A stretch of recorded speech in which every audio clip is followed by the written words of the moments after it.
ഇന്നലെ വൈകുന്നേരം ഇന്നലെ ഉച്ചയ്ക്ക് ശേഷമുള്ള സമയത്ത് 56 പേർക്കാണ് നായയുടെ കടിയേറ്റിട്ടുള്ളത്. അത് കണ്ണൂർ പട്ടണത്തിന്റെ ഹൃദയഭാഗത്താണ്. പുതിയ bus stand, Prabhat bus stop തുടങ്ങിയിട്ടുള്ള ഭാഗങ്ങളിൽ ഏറ്റവും ഹൃദയഭാഗത്തായാണ് ഈ തെരുവുനായയുടെ ആക്രമണം, അതിഭീകരമായ രൂപത്തിൽ ആളെ ഭയപ്പെടുത്തിയിട്ടുള്ള ആക്രമണം ഉണ്ടായത്.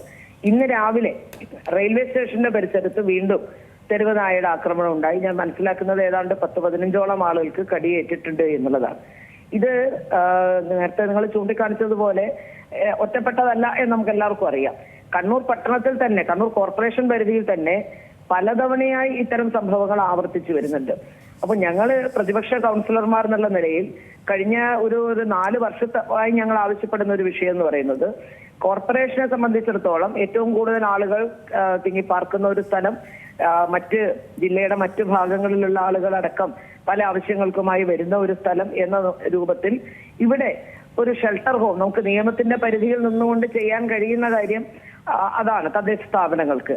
അപ്പൊ അത്തരത്തിലൊരു ഷെൽട്ടർ ഹോം തുടങ്ങാനും ABC പദ്ധതി നടപ്പാക്കാനും കോർപ്പറേഷന്റെ ഭാഗത്തു നിന്ന് മുൻകൈ ഉണ്ടാകണം എന്നുള്ള കാര്യം നിരന്തരമായി നമ്മൾ ആവശ്യപ്പെടുമ്പോഴും UDFന്റെ നേതൃത്വത്തിലുള്ള കോർപ്പറേഷൻ അതിനോട് മുഖംതിരിഞ്ഞു നിൽക്കുന്ന സമീപനാണ് ഇതുവരെയും സ്വീകരിച്ചിട്ടുള്ളത്.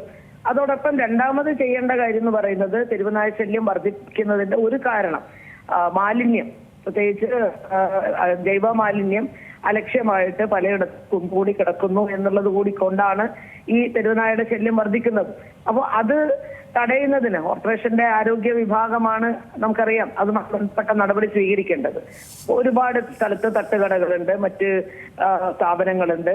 അതല്ലെങ്കിൽ മറ്റ് പലയിടത്തും നമുക്ക് കാണാം വാഹനത്തിൽ കൊണ്ടുവന്ന് ഇത്തരം വേസ്റ്റ്, ഫുഡ് വേസ്റ്റ് ഉൾപ്പെടെയുള്ളത് തള്ളുന്ന നടപടി പലപ്പോഴും ഉണ്ടാവുന്നുണ്ട്. കാര്യക്ഷമമായ രീതിയിൽ ഈ വിഷയങ്ങളിൽ ഇടപെടുന്നതിൽ ഉണ്ടായിട്ടുള്ള പരാജയമാണ് യഥാർത്ഥത്തിൽ ഇത്രയും ഈ പ്രശ്നം വർദ്ധിക്കുന്നതിന് കാരണമായിട്ടുള്ളത്. തീർച്ചയായിട്ടും കേന്ദ്ര നിയമം ആവശ്യമാണ് എന്നുള്ളതാണ് ആത്യന്തികമായിട്ടുള്ള പരിഹാരം. അതിൽ ആർക്കും സംശയമില്ല.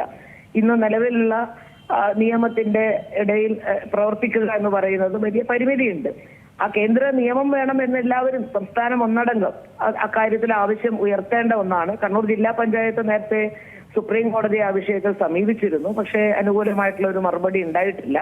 പക്ഷെ അത് നടക്കുന്നതോടൊപ്പം നമുക്ക് ചെയ്യാൻ കഴിയുന്ന കാര്യങ്ങൾ നിർവഹിക്കാനുള്ള ഒരു ഉത്തരവാദിത്വം അത് കോർപ്പറേഷൻ അധികൃതരുടെ ഭാഗത്തു നിന്ന് ഉണ്ടായിട്ടില്ല എന്നുള്ളത് വളരെ പ്രതിഷേധകരമാണ്. ഇന്ന് കൗൺസിൽ യോഗമായിരുന്നു. ഞങ്ങൾ ആ കൗൺസിൽ യോഗത്തിനകത്ത് പ്രതിഷേധം ഉയർത്തുകയും ബഹിഷ്കരിച്ച് പുറത്തു വരികയുമാണ് ചെയ്തിട്ടുള്ളത്. വരും ദിവസങ്ങളിൽ ഈ പ്രശ്നത്തിന് ഒരു പരിഹാരം കാണാനുള്ള ശ്രമം ഉണ്ടായിട്ടില്ലെങ്കിൽ ശക്തമായിട്ടുള്ള പ്രതിഷേധം ജനങ്ങളുടെ ഭാഗത്തു നിന്ന് ഉണ്ടാകും എന്നുള്ളതാണ് അക്കാര്യത്തിൽ ഞങ്ങൾക്ക് പറയാനുള്ളത്.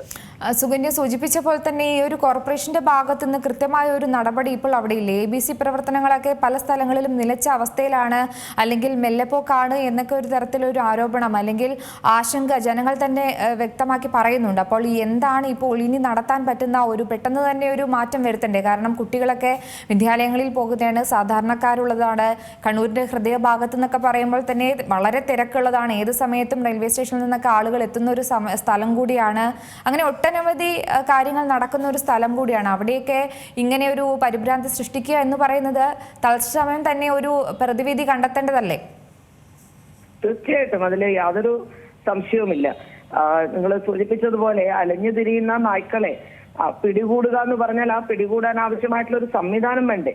ഡോഗ് സ്ക്വാഡ് വേണം. അതിന് പ്രാപ്തിയുള്ള അല്ലെങ്കിൽ അതിന് പരിശീലനം സിദ്ധിച്ച ആളുകൾ അടങ്ങുന്നതാണ് ഡോഗ് സ്ക്വാഡ്. ആ ഡോഗ് സ്ക്വാഡ് ആവശ്യമാണ്. ഈ നായയെ പിടിക്കാൻ ആവശ്യമായിട്ടുള്ള കൂട് വേണം.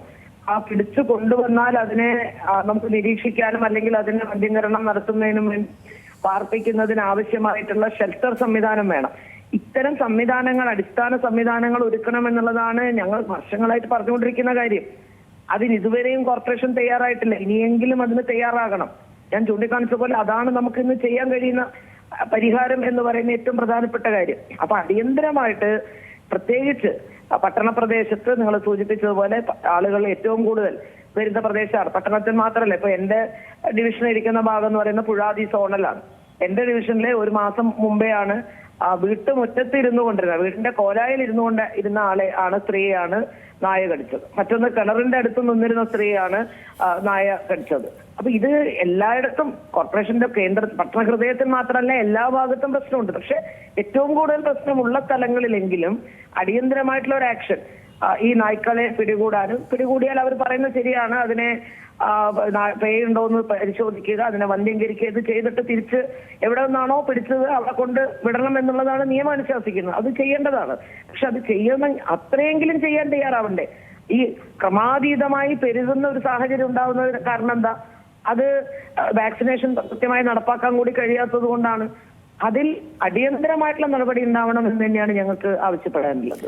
ഒരു കാര്യം കൂടെ, ഈ ഒരു ചികിത്സയിലായിരിക്കുന്നവരുടെയൊക്കെ ഒരു ആരോഗ്യസ്ഥിതിയുമായി ബന്ധപ്പെട്ട് എന്തെങ്കിലും അറിയാൻ സാധിച്ചിട്ടുണ്ടോ? അതില്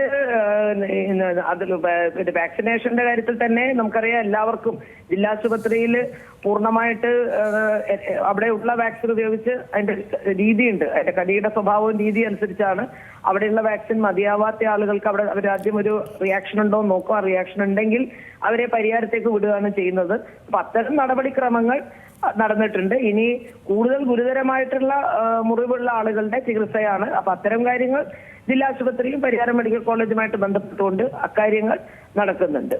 ഏറ്റവും പുതിയ വാർത്തകളും വിശേഷങ്ങളും വിരൽത്തുമ്പിലറിയാൻ സീ മലയാളം ന്യൂസ് എല്ലാ ഡിജിറ്റൽ പ്ലാറ്റ്ഫോമുകളിലും ലഭ്യം.